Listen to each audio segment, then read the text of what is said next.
ಮಾಡ್ತಾರೆ ಆಗ್ಯದ ಇಂಥವು ಘಟನೆಗಳಂತೇಳಿ ಆ ಸತ್ಯಗಳು ಹೇಳಿಕೊಟ್ಟಿದ್ರೆ ಅವ್ರ ತನಿಖೆನ ಆಗಲಿಕ್ಕಿರ್ತದೆ ವಿನಃ ಯಾರ ಮೇಲೆ ಅವ್ರು ಆರೋಪ ಮಾಡ್ತಾಯಿದ್ದಾರೆ ಅವ್ರ ಬಗ್ಗೆ ಏನೂ ಇಲ್ಲ. ನೇರಾನೇರವಾಗಿ ನಮ್ಮನ್ನ ಸೋಮನಾಥ್ ನಾಯ್ಕರು ನಿಮ್ಗೆ ಗೊತ್ತು, ಸೋಷಿಯಲ್ ವೆಲ್ಫೇರ್ ವಿಷಯದಲ್ಲೇ ಹೋರಾಟ ಮಾಡುವಂಥ ವ್ಯಕ್ತಿ. ಈಗಾಗಲೇ ಬಿಹಾರ್ ನಮ್ಮ ಹಿರೇಮಠರು ಇನ್ನುಳಿದವರು ಕುಡ್ಕೊಂಡು ಮಾಡುವಂಥ ಮೂಮೆಂಟ್ದಲ್ಲಿ ಇದ್ದಂಥವ್ರು ಅವ್ರು ಸ್ವತಃ ಆರೋಪ ಮಾಡ್ತಾ ಇದ್ದಾರೆ ಹೆಗ್ಗಡೆ ಅವರ ಕರ್ಮಕಾಂಡ ಅಂತೇಳಿ.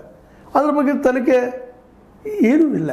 ಮತ್ತು ಇನ್ನುಳಿದು ಸಹಿತ ಎಲ್ಲ ದೃಷ್ಟಿಕೋನ ಎಲ್ಲ ಕಣ್ಣುಗಳು ನಮ್ಮ ವೀರೇಂದ್ರ ಹೆಗ್ಗಡೆ ಅವ್ರ ಸುತ್ತಲೂ ಹೋಗೋದನ್ನು ಗಮನಿಸಿದಾಗ ಈ ತನಿಖೆ ಯಾಕೆ ಆಗ್ತಾಯಿಲ್ಲ ಅನ್ನೋ ಸಂದರ್ಭದಲ್ಲೇ SIT ಕ್ಲೋಸ್ ಆಗ್ತದೆ ಅನ್ನೋಂಥ ಮಾತು ಕೇಳಿಬಾರ್ದು.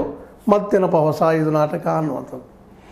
ಆದರೆ SIT ಮಾತ್ರ ತನ್ನ ತನಿಖೆಯನ್ನು ಭಾಳ ಸಂಯಮದಿಂದ ಭಾಳ ಆಲೋಚನೆಯಿಂದ ಮಾಡ್ತಾಯಿದೆ ಅಂತೇಳಿ ಅನ್ನಿಸ್ತಾ ಇದೆ. ಯಾಕಂದ್ರೆ ನೋಡಿರಿ, ಕಳೆದ 20-25 ವರ್ಷಗಳ ನೀರಿನ ಆಗಿದಲ್ಲಿ ಘಟನೆಗಳು ನೆನಪಿಸ್ಕೊಂಡಾಗ 470ಕ್ಕೂ ಅಧಿಕ ಎಲೆಗಳು ಮೂಳೆಗಳು ಸಿಗ್ತಾ ಇದ್ದಾವೆ, ಬುರುಡುಗಳು ಸಿಗ್ತಾ ಇದ್ದಾವೆ, ಒಂದು ಕುಂಟೆ ಅಲಿ ಆಗ್ತಾಯಿಲ್ಲ.